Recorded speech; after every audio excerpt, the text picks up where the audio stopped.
recent work that I've done at Google DeepMind, which has been what I've been thinking about most recently. This is a new field for me as well, so I'm kind of like getting the holds of it. So I'd be interested in hearing people's opinions, and maybe I'm completely wrong about everything. And I also still have a couple of students in Tel Aviv University working on like retrieval related stuff. So some reasoning. So if people want to chat about that after, we can do that. So that's the introduction. So yeah, this is work with a lot of people, both from Google DeepMind and also Google Research. Yeah, mostly with Jacob Eisenstein. Cool. So as you know, I saw that OMO got released when we build language understanding systems these days. There's like a kind of like a typical pipeline where you start by pre-training on a large quantity of text using next token prediction, typically decoder only, typically. Then there's like a part where you do instruction fine-tuning so that the model can understand instructions. And then again, typically there's like a stage of alignment where you kind of want to steer the model toward certain behavior that you're interested in. Let's say, again, we can get into the discussion, what's the difference between alignment and fine-tuning? Let's define alignment as the goal and fine-tuning as the method. And I think in terms of alignment, I guess there's less consensus on how should that be done exactly, if that should be done. Okay, so there's a lot of proposals. So let's like kind of like sample from like the spectrum of proposals and maybe discuss. And I'm not sure I have like enough material for an hour, but probably yes. But so hopefully we can talk and discuss, and you can intervene and ask questions throughout the talk. So you know, some people say you don't need any data like after instruction fine-tuning. Maybe using just prompting, you can get pretty far. Maybe just doing instruction fine-tuning on like real high quality data already gets you like all the way or almost all the way, or this is indistinguishable from doing more complex things. I think there's been work from Yejin here, right, on that. And there's Lima from Omer, who we all know. And on the other hand, another approach that has been popular is to use more data for alignment. And one of the frequent forms of this data is what's called preference data, which has this property that it might be easy to collect. Definitely if you have like a product and people kind of like thumbs up and down on stuff, where you have like a model that generates outputs and you get some rating about which output is preferable compared to the other. And again, if you do that, there's a bunch of ways you can try to kind of like update your let's call it from now on policy, your language model, your like language modeling policy. One that has been popularized by OpenAI in some, starting with summarization, is to train a reward model and do something with that. I assume like everybody's kind of familiar, but it's good to kind of like think about it. And then after you train a reward model, there's a bunch of things you can do.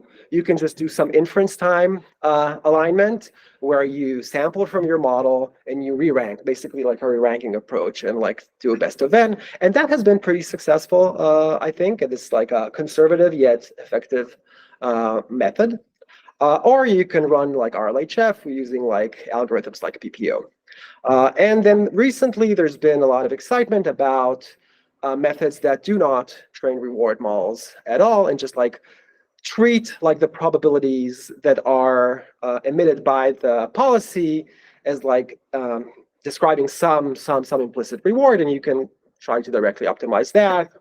There's been like SLIC, DPO, IPO, etc. Okay, so this is like about whether to say whether there is no reward model or whether there is like directly the reward model. But I'm happy with that phrasing as well.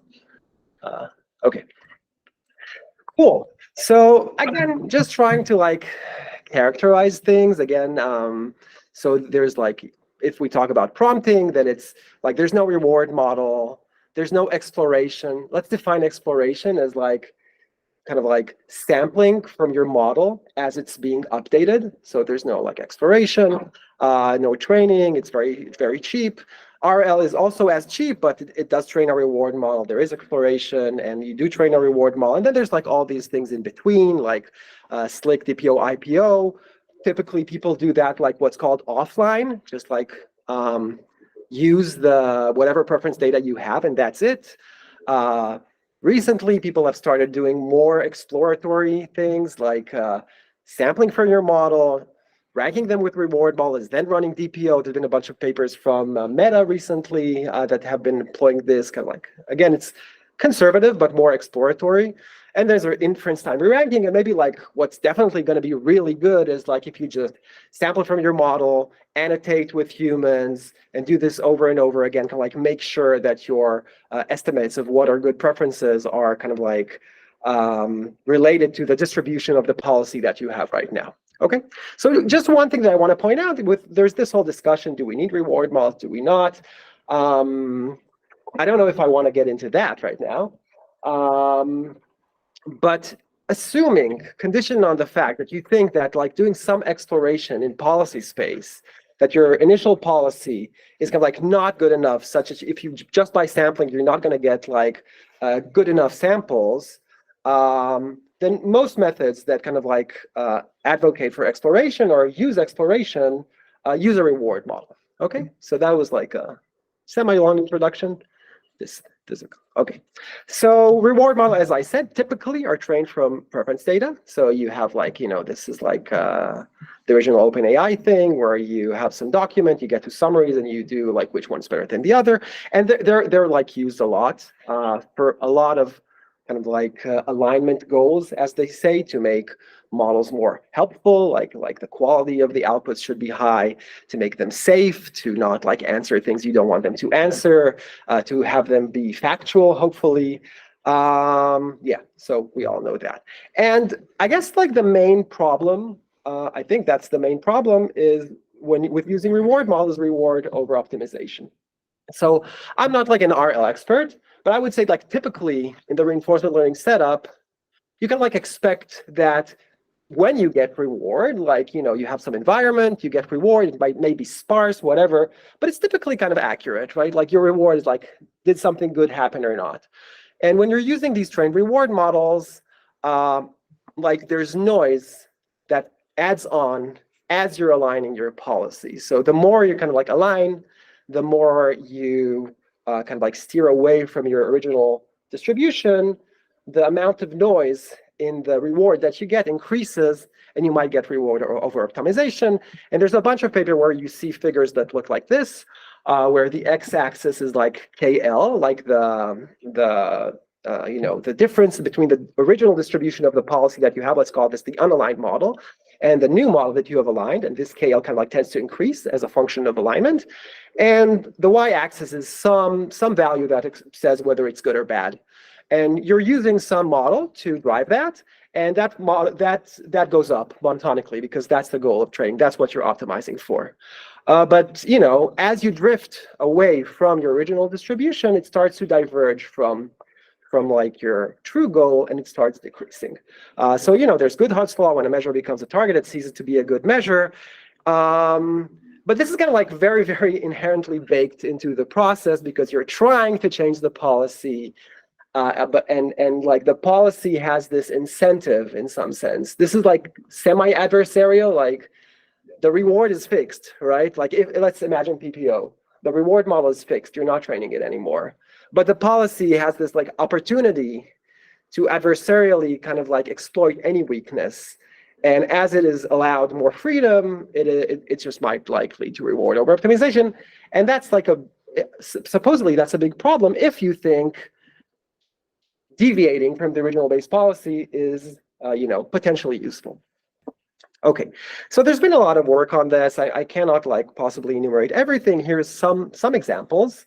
So Anthropic had this, they have these like two long papers on helpful, being harmless and helpful, where they had one experiment where they explicitly kind of like split their data into two halves and then train on one half and then evaluate what happens on the other half. And you can see, again, like this picture where like this is like the real picture where like the reward kind of like goes up as a function of like the square root of KL, which is kind of like typically linear with the reward.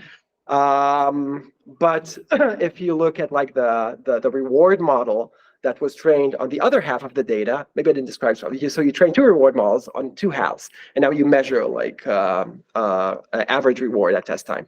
You see that it like just goes up more slowly, right? So this is on real data. And then there was this Gao et al. Paper that focused on like a synthetic setup, and they ran like a bunch of models, and like the dotted ones are like what I call the drivers. Like these are the models used to drive the policy, and they go up monotonically. But if you measure like the real reward, assuming like this is like a synthetic reward that you have access to like the true reward, you see eventually it goes down. And this has been from Greg's group at UT Austin. They did an investigation on specifically on length that has been kind of like typically characterized as increasing with alignment, conditioned on the preference data that you have. And they have shown that, you know, like your base model, when it generates, I forget what, summaries or some outputs, has some distribution of length in tokens, but after alignment, it looks really, really different. So this is like kind of like out of distribution. Okay. Questions so far or anything? Comments? Excellent. I'm just trying to understand the intuition for why the real reward goes down. I can understand it not going up as fast, but I guess like this purple line here is almost back to where it started after. Yeah. So it can like go really bad. We'll have more plots that look like this in this talk. And the reason is like assume you have access to like the real reward. Yeah. That's the true reward. I don't know. You use it for labeling data. Yeah. And then you take some other model. Yeah. And that model is trained using this data. Mm-hmm. These two models might disagree out of distribution, right? Like they were trained on some distribution, mm-hmm. and now during alignment, this base distribution changes substantially, right? And they might disagree. Okay, so I think the next slide is kind of like about that. So basically this is what it says. Alignment shifts the output distribution, which in turn shifts like the joint distribution of inputs and outputs. And then you get like this out of distribution setup where you see pairs that are very different from what you saw in the training data. So why would this perform poorly? Like one reason might be spurious correlations, right? It could be that like in the preference data, it's finite, right? There might be some statistical patterns that happen there. And I know for some reason, like, you know, slightly longer outputs are preferred on average to like slightly shorter outputs. And the model might learn this feature. Let's imagine that this feature is length. Let's say that this is length and this is the data that we have, that there's like this linear correlation between the length and the output and the reward.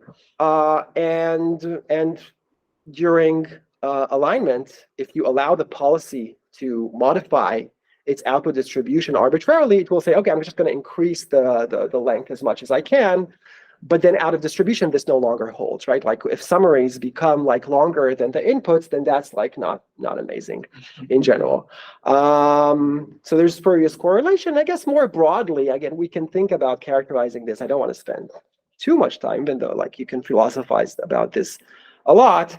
There's this phenomenon termed underspecification related to generalization, right? Where like you train a bunch of models in distribution and they show very high agreement. But when you move out of distribution, their disagreement starts to emerge. So this is what can happen. And like, I guess this is meant to illustrate this. The slide was made, like Jacob prepared it. And I think it's very beautiful, but okay. So I should give the credit. So, you know, like there's a bunch of possible functions that fit this.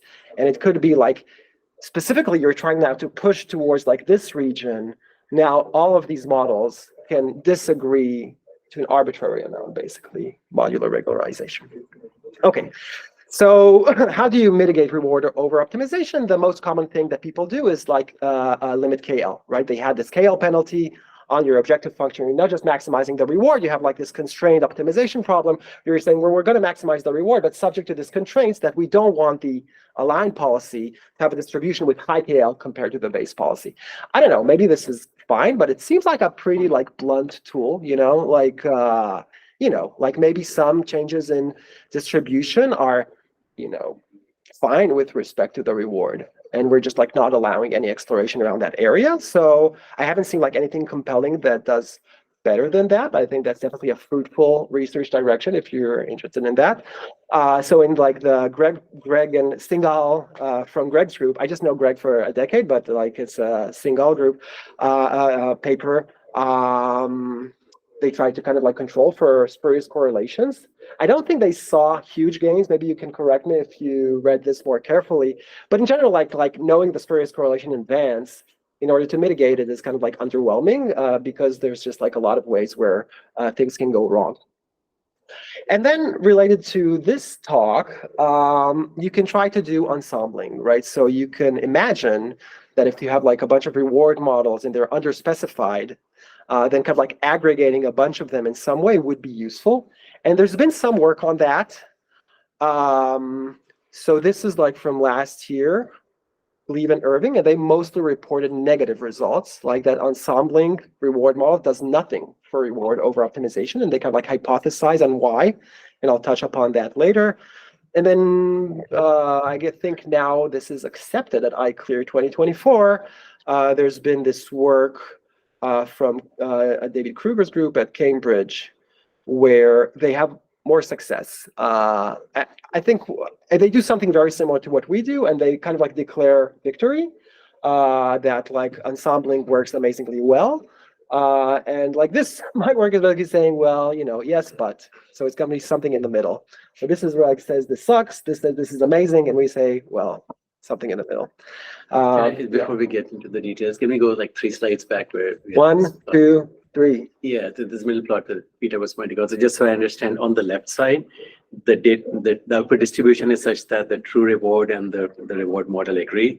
And on the right side, also true reward is 0, but like here? Yeah, so the difference between left and right is that agreement are not between the two. The difference is like the KL, that you do alignment and like you get a policy that is more and more different than the original one. And this is the RM score. It serves a double purpose. There's the RM score according to the driver, like the thing that you're optimizing. These are like the dotted, the weak things. And like the solid lines are like the true reward. The true reward is actually some bigger model that was used to train with the same data. So there's no like true reward because you don't like label anything, but you like imagine that there's this model. We declare it to be the gold, the truth, and now we can measure the divergence between this gold model and other models that are trained on the same data. So you have 2 models trained on the same data. You have a bigger one, that's the truth, and you have smaller ones, and they deviate, like they do not agree with this one. Okay, does that make sense? Yeah. Yeah. This is probably not technically very interesting, but one solution seems to be this iterative idea that you mentioned. Right, like if you have money, or if you have like a product that people kind of like thumbs up and thumbs down all the time, then maybe everything is great. So I don't know if you know, I think like, again, like there's a lot of papers, so please correct me if I'm missing stuff. But I think when they presented Llama 2, they kind of like explicitly said that they had this process where they do alignment, they do sampling from the model, they annotate these, retrain the reward models, and reiterate. I don't think they did RLHF. I think they did like some version of what's called distillation, where they like you sample 30, take the top one, declare it to be the truth, and do supervised fine tuning over that. And then in the end, they had one RLHF. That's what I remember. But I always worry now because there's too much stuff. Is there a problem that like maybe it's just not enough data that they use, or the data is not diverse enough? And The preference data? Yeah. I mean, the preference data is always finite. And like you can, the more you have, the better situation you're going to be in. For these, in terms of number of data points, these are on the tens of thousands. Okay, so it's not like 5 or something. And all these other papers that you were comparing to on your own, like, do you have like a similar amount of data points? Yeah, we're in like the tens of thousand points, Richie. I mean, the diversity of that data must be important too, right?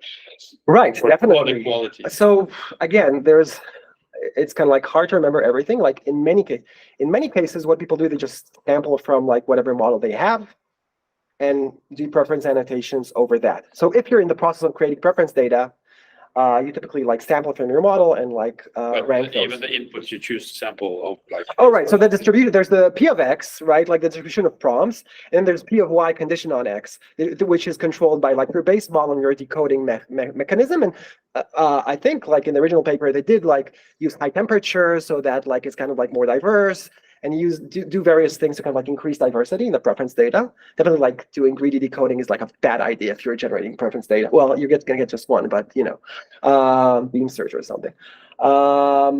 And there was another point. Oh, about the P of X. Yeah, the choice. Yeah, I don't know if I have something to say about that. Like, I agree. I'm not sure like what's the process and if it's being very carefully examined. I think in general, like all the papers kind of like assume like this external P of X that is fixed. They don't really check like what happens if you change the distribution of the, let's call them the prompts X and the generations Y or something. So like P of X is typically fixed across methods.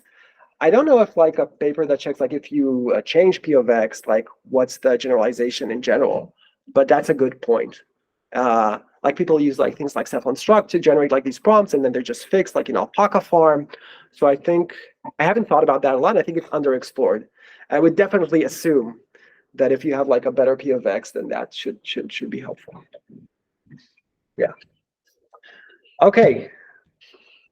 Excellent. So this is a very empirical paper after a lot of kind of like interesting discussion, I think. So we're just going to use ensembles. It's very, very direct. Like you get some context X and you have some policy, let's call it pi. You sample some output. I didn't want to put like the whole context, but it's something about like eating stuff and steaks.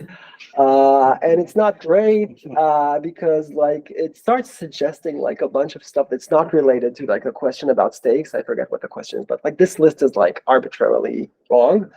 So like what's the hypothesis? You have this reward model that you're training with, and it's underspecified in the sense that it's unclear how it's going to behave on out of distribution completions. But like if you have a lot of them, then hopefully they will disagree to the extent that if you ensemble them and maybe take a conservative approach in some sense, like don't like believe, since these models are optimized for a high reward, then you can should one-sidedly suspect high rewards. And then do something conservative, and if you see, so here it's really good because all of them disagree, but it could be different. And you might, I don't know, I forget, these are real numbers from are the real reward models with a cherry-picked example, of course. I forget what's this? Maybe this is average. You can try to compute in your head. I don't know what this is. The true reward is the aggregation of annotations. So what is true reward here? I think true reward here is this same process where you assume the true reward is given by a larger model. So let's say T5, these are T5 base, and this is T5 XXL or something like that. But ideally you would want people to annotate and you want to have that score there. Yes, you would want that. Yeah, I agree. It's a problem. Okay. Oh, and one thing I think that we do that was not done in past work that, and I guess this is a consequence of enjoying the fact that I'm on sabbatical at Google, is that we compare what happens when the members of the ensemble all originate from the same pre-train checkpoint and just fine-tuned separately versus what happens if you pre-train 5 times and then ensemble with that, right? Okay. Cool. So yeah, so this is these are the contributions. I can look here. So it's a comprehensive exploration of reward over optimization and ensemble-based mitigation. So we do this over 3 tasks. The first is this helpful assistant task, where the reward model is meant to estimate whether outputs are helpful. The second is the summarization task, TLDR, where again the reward model is trained to say whether the output is good, high quality. And the last is summarization. Again, it's XSum, where the goal of the reward is to estimate factuality, whether the outputs are factual with respect to the document. In terms of evaluation, like you've asked a few times, we do not have human evaluations. There's a bunch of work on like how using large language models as a proxy for humans yields good enough correlations in the current state of affairs.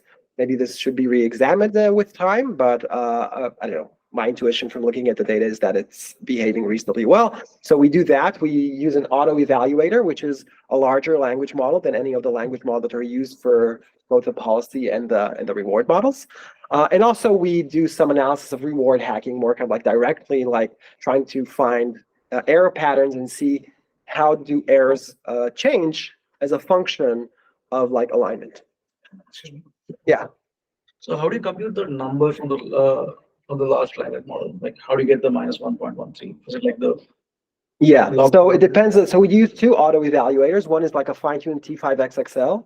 So you can see that the reward models that we use are T5 base, large, and XL, right? And the evaluator, one of them is T5XXL. So you can just run inference on the outputs and get like a score, right? Like the score is like the probability. it's the logit for what's the probability that this is good. And for, let me remember, and we also use like Palm 2 large as an evaluator. We will get to that. And there we do not measure, we measure win rate compared to like a base model. I can explain that. So you just like sample from your aligned policy, sample from your unaligned policy, and check like whether Palm 2 large thinks that the aligned one is better than the unaligned one or not. And you do this over a bunch of stuff, you get the number between 0 and 1. Okay, cool. Yeah, and we test two alignment strategies, which are RLHF and best event, which I already described. Excellent. So a little bit more in detail, what do we train actually? So we start with a randomly initialized reward model, and we pre-train it 5 times. And the only difference is the random seed. The random seed affects the order of examples, and since we do not do even one epoch on C4, just like the original T5, then this is like a different sample, right? It's not the same data. It's not just the order. It's also like, but it's from the same distribution. And then we do this 3 times for base, large, and XL. And hopefully, we will release these 15 models. I hope this will be useful for people to have like the same pre-train one, like the same pre-training process, but 5 times, like to measure like variance and stuff like that. I think that might be useful for people. So we're in the process of trying to release that.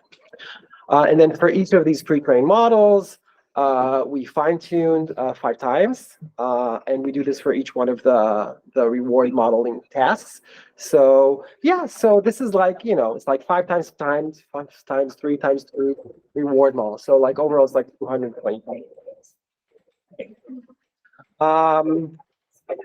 For training reward model, we use one like what's people typically use like the Bradley-Carey model.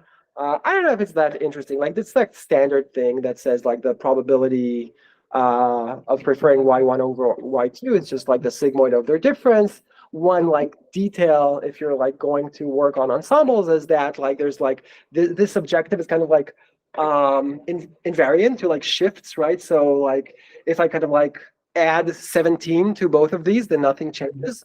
And you're training multiple reward models, so like they kind of like might have very different scales, and then ensembling might be meaningless. So we add like this regularization term to kind of like center them around 0 basically, and then like ensembling works. So this is like, if you're going to do ensembling, you should do that. Cool. Excellent. So these are the models that we're training. And for policy, for summarization, we use T5 large. That's kind of like good enough for getting decent summarizations. But for like the helpful dialogue assistant, you need like a model that has substantially more knowledge. So we use Palm 2 from the smaller kind of like kinds. Okay, cool. So that's everything. And now it's just like results. So first, like I want to like just convince you that reward models are underspecified in the sense that they agree in distribution, but can behave very differently out of distribution, which might be bad. So this is a table that shows like the in-distribution performance for the 3 tasks that we use, and for the 3 models, T5 base, large, and XL. This is going to be the auto evaluator, one of them. And you can see, like, I don't know, basically that the standard deviation is pretty small. You get accuracies that are pretty similar across these. This is across 25 different reward models. Yeah, and here, this is basically accuracy means like choosing the preferred one over the rejected one. And this is just like accuracy in whether something entails something. This is ANMI. Cool. And now we're going to just look at some plots that try to convince you slowly that out of distribution, things behave differently. So this is a best of n method. I just want to point out best of n is like a very, very kind of like mild alignment technique. It's very kind of like, don't do too much. Maybe I can say like the KL is extremely small, right? Like, so like the KL for 64 is like KL is like 3 or 4, something like that. You can What was the temperature you used, sir? for sampling 1. 1. Yeah. Yeah. So so you can see on the x-axis the number of samples. So KL3 is small for this talk. And what you see is, let me look at the colors. So the green thing is basically how good. So you're using, again, let me be explicit because just you sample n things and then re-rank based on 1 reward model. Okay? This reward model is the green thing. And this is how much it thinks that reward improves based on this re-ranking. And you can see like you get a lot of gain. I don't know, like you can appreciate like the differences in logits, but in terms of like think about like preference probability for pairs, if the difference is 2, it's preferred a lot. So the green thing is how good the driver thinks. And then the orange one is when you measure how good are the outputs according to other reward models that share the same pre-trained seed. So these are models that are from the same pre-trained seed. And you can see like it's lower, but I don't know, pretty close to the green. I don't know, whatever, it's in the middle. But if you look at other models, like the blue ones where the pre-training is not shared, then it estimates substantially lower. Even in this pretty mild, I would call this a pretty mild alignment regime. So yeah, I think that's what I said. So you can see that like reward models that, again, were trained in an identical way. The only difference is like the random seed, the sample from the C4 corpus that we use for pre-training, disagree pretty substantially like on how good these outputs are. And this has an effect, right? Like, so if you do best of n, what you're going to do, you're going to take the top one. That's what you're going to do. So we can see like whether models agree about which one is the top one. As a function of the number of samples that you take. And again, if you look at the same pre-trained checkpoint, then these are the fraction of cases where 2 different reward models that share the same pre-trained seed will output the same output. So it also goes down, right? Like because there's underspecification also within the same pre-trained seed. But if you took 2 models that do not share a pre-train, then the disagreement is substantially higher. Okay, and I don't know. I think this is surprising, like how much differences when they do not share a pre-train. Like 6 months ago, I was surprised. I don't know, like if this is, I don't know, if it is. Cool. So yeah. You said they don't share the pre-training. They don't share the same pre-training order, right? Because they're still being trained on. What? Sorry. They don't share the same pre-trained seed. Therefore, they're pre-trained on a different sample from C4. But it's still C4. It's still C4. Like the distribution is identical. There's no difference except for like the random seed. On all of them? Or? No, it's less than an epoch. As I said, like this affects the sample and the order. And like, I guess, well, I didn't check like with the initialization of the random. You think it would also be different if it would have been. This is a good experiment to run that even for me is too expensive. And yeah, I mean, we could try that, like basically sample from C4 and just shuffle. I would assume it will be something in the middle. That's my guess, but we did not try that. Just, yeah, I'm not training Gemini, so I don't have a lot of compute. Okay. Is there an intuition for why starting with the So I'm not training Gemini. No. I don't want to. Is there an intuition why pre-training starting with the same pre-training seed does better? Normally in AI, we're told diversity is good. Yeah. Okay. So I view this as in agreement with this intuition. This kind of like my point is that like the pre-train ensemble. There's no ensemble, sorry.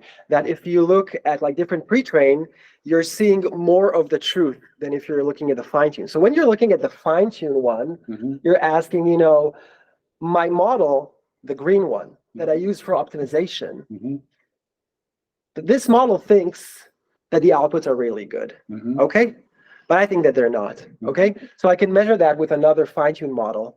And this model will tell me, well, they're pretty good. They're not as good as you thought, but they're pretty good. And the pre-train one says, they're actually much, much worse. And it could be that, in fact, they're even worse than that. But this is like an upper bound. So like it's the same process. You're doing exactly the same process. So in terms of generalization, I would expect like these models to give like a more real estimate of like the quality of the output.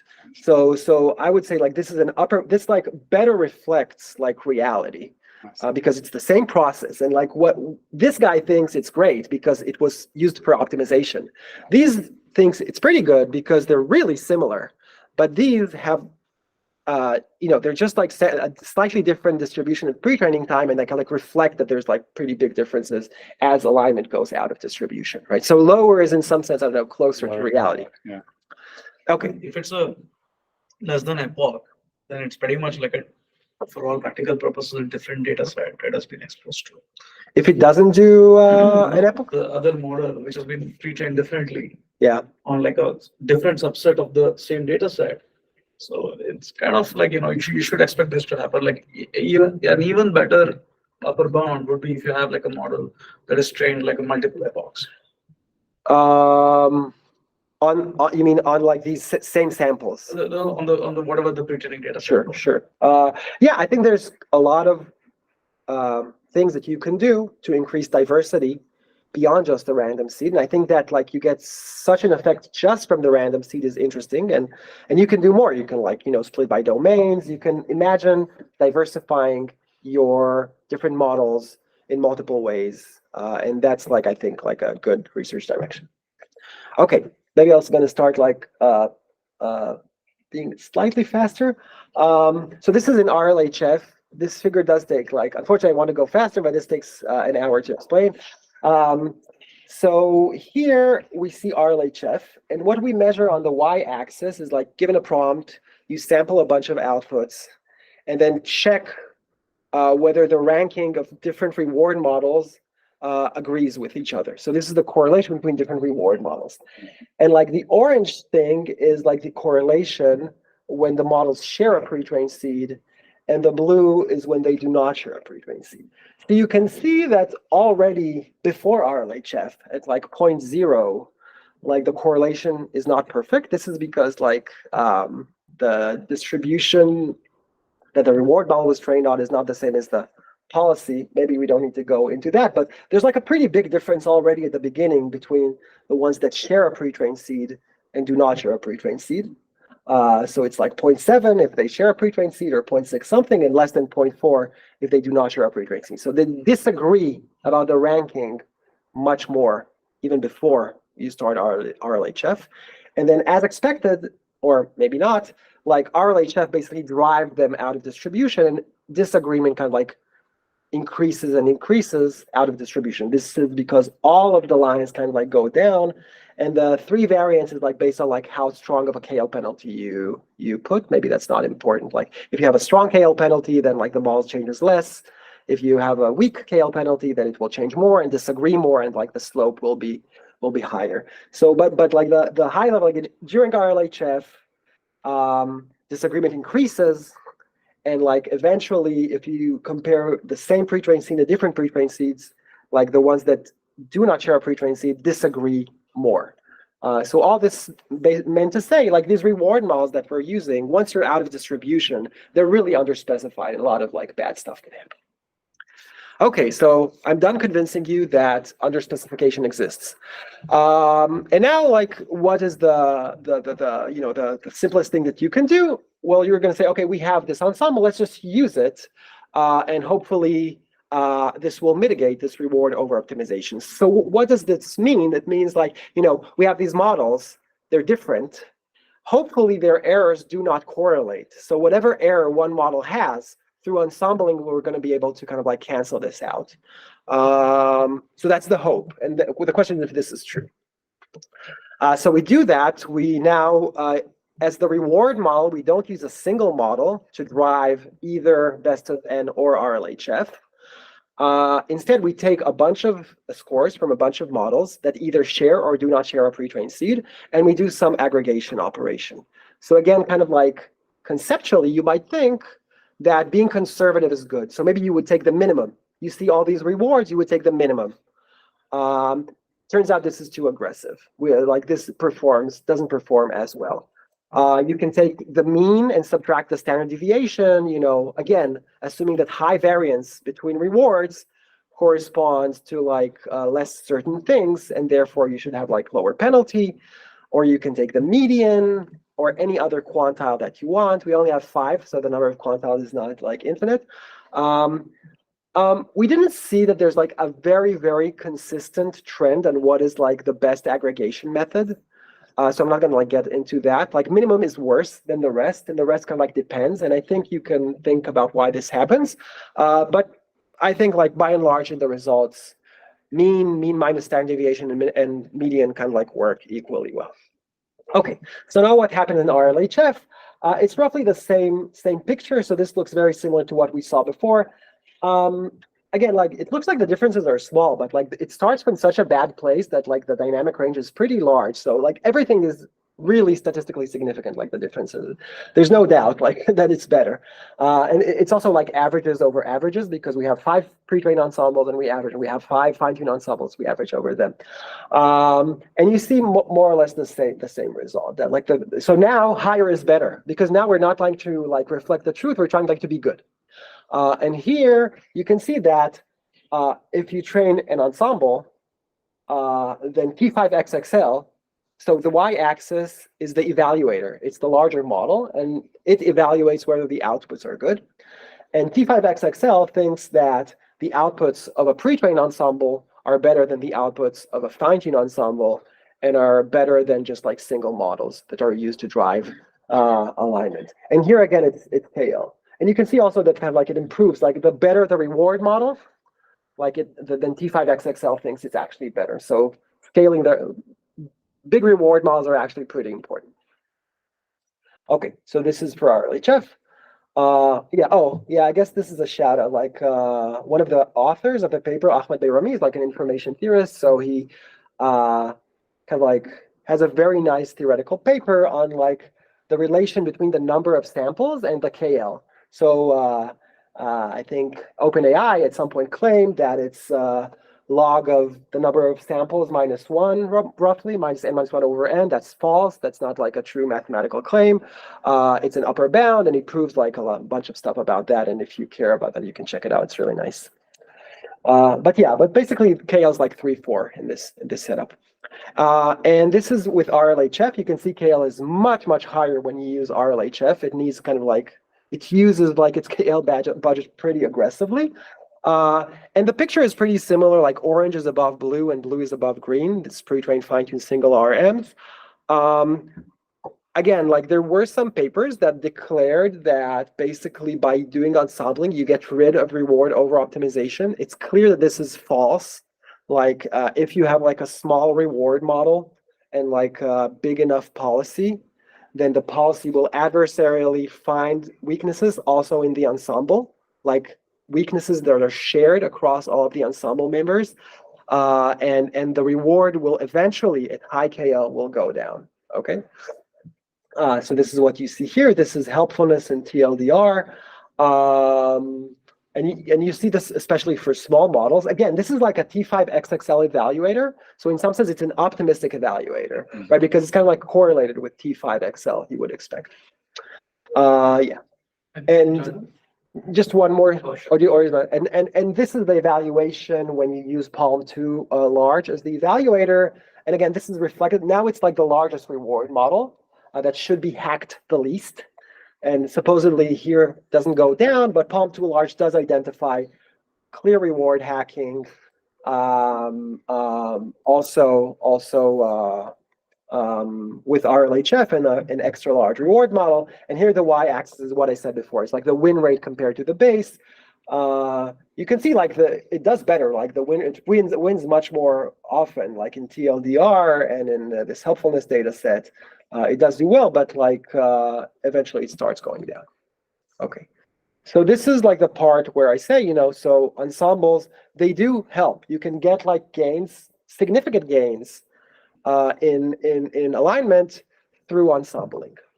But this is like so in the setup where you have summarization in NLI, you get no effect. It like does nothing, and I will describe soon why that is the case. So here the reward is factuality. You're trying to get summaries that are factual. Maybe I'll just tell you what happens. It just like outputs like very, very, very short strings. So what the reward hacking that all the models do, including pre-trained ensemble and fine-tuned ensembles, if you just provide a factuality reward, is just to output like some name from the document. We'll just say like man or like shirt or whatever, and that's entailed by the document. Okay, but they do not solve reward over optimization. So I'll give a few examples for that. So if you start so we saw that there is reward hacking also with ensembles. And what we do to characterize it, we can like manually analyze the data and see what does it look like. So for helpfulness, it's pretty obvious that you see as you align your reward model that there's this pattern where the model just always emits lists. Like the model, and it's kind of like makes sense. Like you go to your model, say, you have some advice on like how to apply to college. Well, here are some nice ideas I can give you, 1, 2, 3, 4, 5. So it's pretty frequent. Like it's not that easy to find like cases where like a list is inappropriate. But something the user will say, oh, thank you so much. Like, oh, and here's some useful suggestions. Like the user is trying to end the conversation, but like the model would just go on. And what you see is the fraction. So we just wrote some regular expression to capture lists. And you measure as a function of training, like how many times the output is a list. And you can see that like 3 out of 5 of the reward models can like get this weakness, but 2 do not. And the ensemble inherits this error, right? So there's this error that is inherited by the reward model because it is false to say that the errors of the reward models are not correlated with one another. They are correlated with one another to some extent. This is for TLDR, summarization. And here you can see 2 trends when you look at the data. One, it just becomes longer. A lot of people documented this. And also it becomes more extractive. So it tries to kind of like copy larger swaths of the document. And this is what it looks like. This is for like the longest common subsequence, and this is for length in characters. And again, you can see that some of the reward models suffer from that more, some of them suffer from that less. But this is the pre-trained ensemble kind of like inherits this bad behavior. I need to stop like 5.2 or something. Sure, yeah. And this is for X sub NLI where you don't see anything. And basically we see 2 phenomena when you're optimizing for factuality. One, without helpfulness in parallel. So people typically also add like a helpfulness reward. We do not do this here. One is that it becomes super short, right? This is like 20 characters or 20 characters towards the end for documents that are much longer than that. And also it kind of like tries to be general. If there's the word 12, it will say many. If there's some name, it will say man or something. We'll just like try to avoid being precise in all possible ways. So in the middle, it looks like that. Then it's just like shirt in the end or something. Okay. So that's more or less what I have. So I do have a few slides of discussion that I will go through. So again, bottom line, reward model are underspecified. Like as you drive alignment out of distribution, you have this disagreement. And I think this is like a huge problem. And like this noise, characterizing, understanding, and mitigating this noise is probably like in my mind, like the most prominent problem during alignment. We do see that ensembles help definitely they help. Like we didn't do like human evaluation. I stared at it a lot. I think it's true, and like the Palm 2 large agrees with me. But ensembles also hurt, right? They help, but they hurt because some of the errors correlate. And this is meant to say, like, you can imagine like if you're doing fine-tune ensembles, then you're getting like a bunch of functions from the class of functions that fit your data in distribution. You get a bunch that are pretty similar to one another, and therefore, it helps, but maybe to small extent. But when you're doing pre-trained ensembles, more diverse ensembles, then you might get a more representative sample from the class of predictors that fit in distribution, but are like underspecified out of distribution. And you can hope that ensembling would be useful. Quickly about related work. So I mentioned this. This paper does something very similar. Here's the full story. We want to submit to iClear. We're not sure that the results are compelling enough. Decided not to submit. This is really similar paper that was accepted to iClear. But they paint like a much, much more rosy picture than we do. And I think that our experimental setting is more faithful to reality. I think so, but I cannot be sure. Also interesting, recently, like just this week, there's been this work also from Google DeepMind, where instead of ensembling, they do model soups. They average the reward models. So they just do a comparison with an ensemble of size 2. And they say that by and large, you see improvements by doing reward model averaging versus reward model ensembling. So averaging the weights rather than averaging the outputs. And they claim this is like more robust to noise. I think this is pretty interesting. Still remain to be convinced. I need to like read this more carefully, but I think this is like an interesting approach for mitigating reward hacking. So it's worth pointing that out. And there's also a bunch of other work on reward hacking that you can look into. Yeah, I'm supposed to be done, but let me just say a couple more things, very high level. So I think like all this kind of like says maybe there's like other ways other than KL to try like to mitigate over optimization. And there's a bunch of things that we've been thinking about, not really doing much about it yet. Basically, KL is kind of like agnostic to the preference data that you've been trained on. And you can imagine like having models, having like penalties that more specifically look at whether you're outputting things that are really out of distribution with respect to the preference data. So there's been a lot of work that shows that ensembles are kind of like sensitive around the decision boundary. Like if you have something that's kind of like on the decision boundary between classes, so this is ensembles, they're not confident here. But way out of distribution, it's quite easy for ensembles to agree with one another and be completely wrong. So this is like from 2020. It's like the 2-moon classification problem. But if you take into account like distance from the preference data as like a measure of uncertainty, you'll be very uncertain once you go out of distribution. The question is like, what can you do because you want to be out of distribution, right? So can you get like to a better sweet spot by like taking into account the distribution over preference data? I think there's a lot to think about there. And more generally, I think maybe related to what I said in the beginning, I think there's a lot to understand about like how important is exploration at all. So there's DPO, IPO, all these methods that kind of like restrict exploration pretty aggressively because of reward over optimization. And I think it still remains to be seen whether like how much you can gain. Let's say that you had like much better exploration that is less susceptible to noise. Yeah, and that's all I have. It's with a lot of people. Jacob and I did a lot. So Chirag and Alec contributed a lot. So these are like the core contributors, and also many other people were involved. That's it.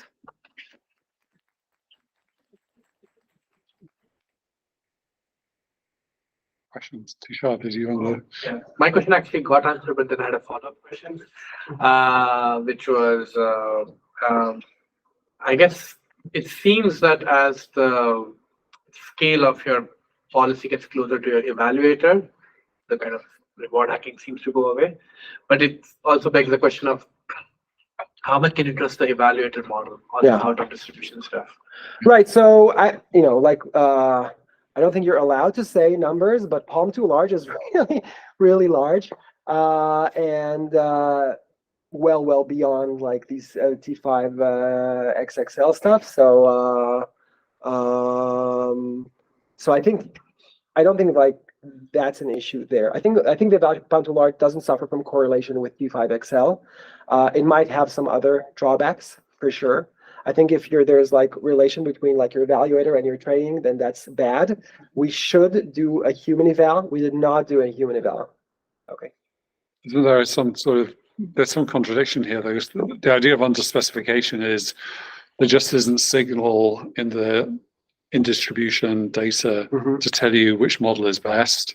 But now the existence of a super large model that can mimic human preferences suggests there is some signal somewhere. Otherwise, right. So you can, I guess, it didn't like go into. You can definitely imagine like driving RLHF with like palm too large and doing human annotation, human eval on that. Yeah. That would be good. Yeah, Nathan.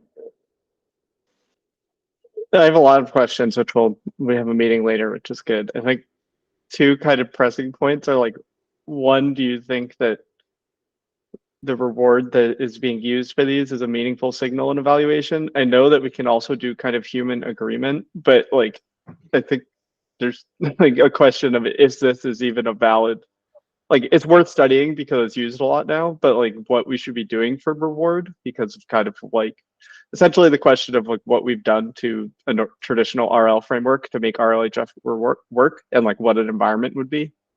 And then there's more questions on what we should do with DPO models based on the results of how like narrow reward model training is, because DPO is doing this reward model training, but then it's like used as a policy rather than a rank system. So you can talk about whatever from that. About like the first thing, if it was about evaluation, again, I think that the palm too large evaluation, this is what everybody does, and maybe that's not an excuse, but I do think there's like so people did these human studies to show that like GPT-4 correlates with human judgments, and I think palm too large has similar properties. So I mean, we'll see when we do the human eval, but I think seeing if pairwise human judgment is like the right signal for how people should use language models. Like if I'm going to sit down at ChatGPT and want to get something out of it, is showing humans pairs a meaningful evaluation? It's an impossible question. But you're asking like if my evaluation is here are two outputs, which one is better? You think that's not like a useful evaluation? I'm asking if you think that is useful, is like a useful target for our models, or like what the limits of this are. It's kind of getting muddled. I could have phrased my question better. And what was the other question? Maybe we can discuss this more later. And about DPO, my objection is not about like having like a single thing as like a policy and reward model. I'm just like interested in whether like training just on preference data without sampling from the model, whether this is sufficient. So it's more about the exploration. You can imagine, and there are like DPO variants, like online DPO, iterative DPO, like Jason Wesson calls it, where you just sample from your model and label this somehow, either with humans or with some other model, and then iteratively update your policy. So I think the objective is fine, but in the original paper, it's only using outputs from the preference data. And I would like to, I think that it's useful to sample from the model and actually optimize based on like preferences of model samples as they are being updated versus just original preference data. I'm not saying this is 100% true. I'm saying that I think there are cases where it's true, and it's interesting to investigate. And this whole talk was conditioned on this being something worthy. If exploration is not needed, then I think this is all should be thrown out, basically. Yeah, I would agree with your presumption. So thanks for the great talk. Cool. Thank you. And we're at time. Let's thank Jonathan again.